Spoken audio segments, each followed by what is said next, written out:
all. In this video, we are going to see what is literary criticism.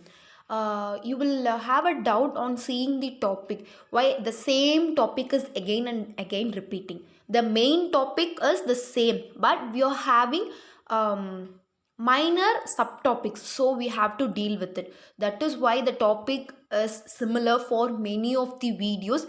Even the videos which are going to upload in future will have the same topic, but the content will differ from one video to the other.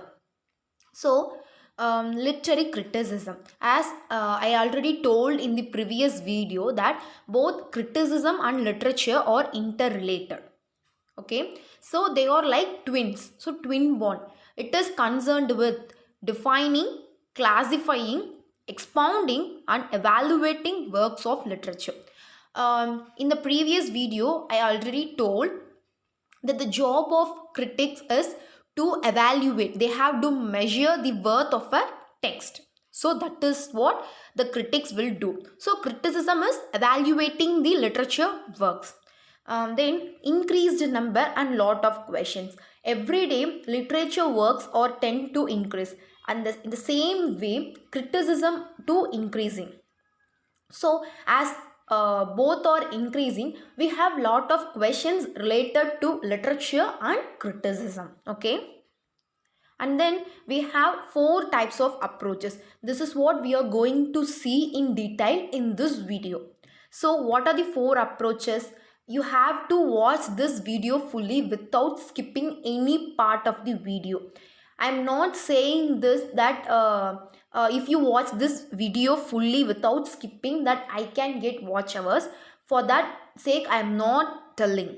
I am saying only for your concern, because if you skip any minor part of the video, then you will lose the connection and you will not get the concept clearly. That is why I am saying.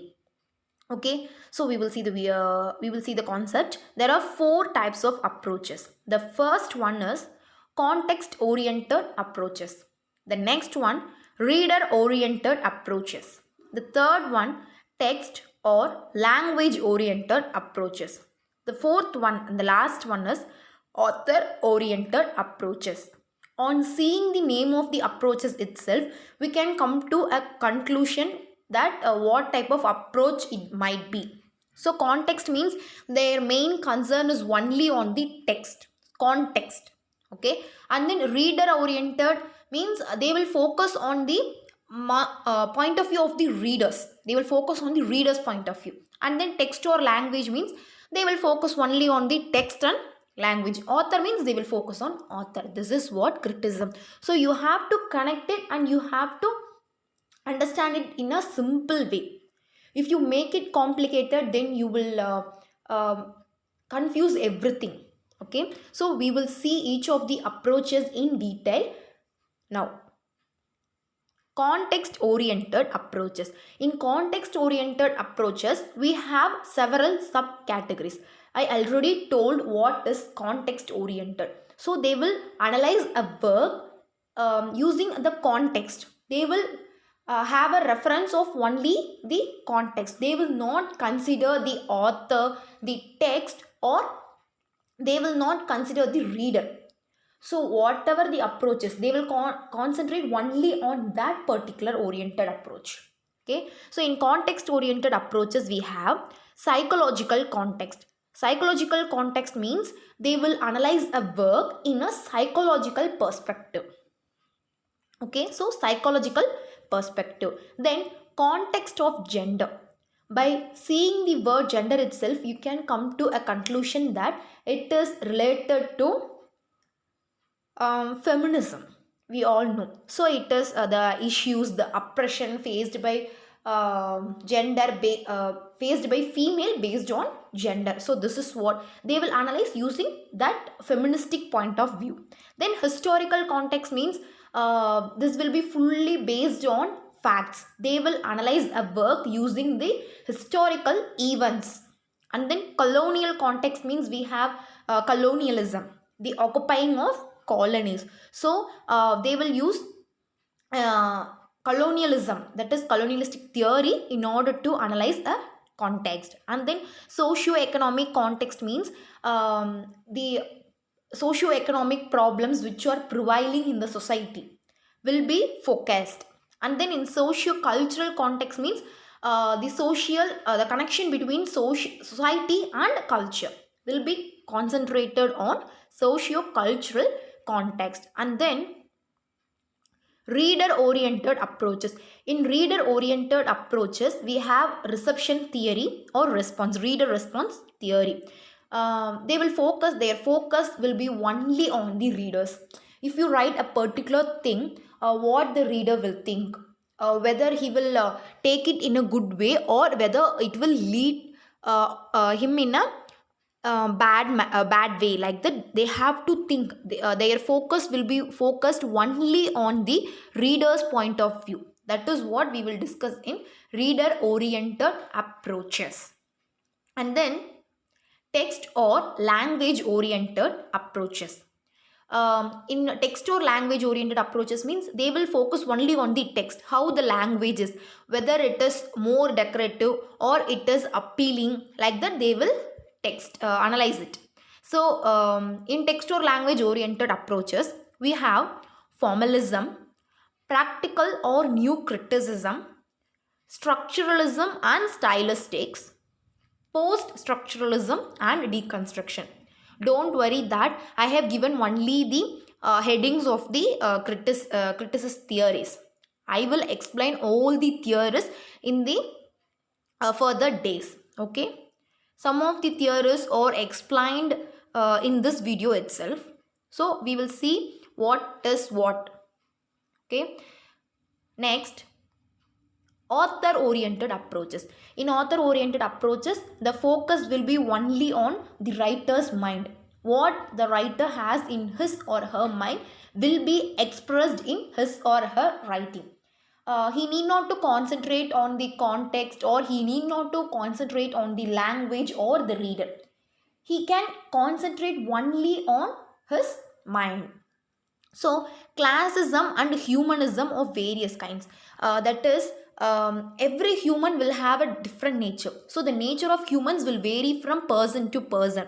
So all the things will be revealed in author-oriented approaches. And then Aristotle, we all know that he is one of the best critics. So what he is coming to say, Aristotle's consideration of dramatics, he considering how a work of an art is an imitation of life or a representation of the external world. The same point is repeating over and over. So what is it? A work of art. Art is an imitation of life. It is a representation of the external world. This is what Aristotle is considering according to drama. Okay, related to drama. So he is saying that author is a god. So God is producing the work, and then critic is a priest whose task is to evaluate the writing of the God.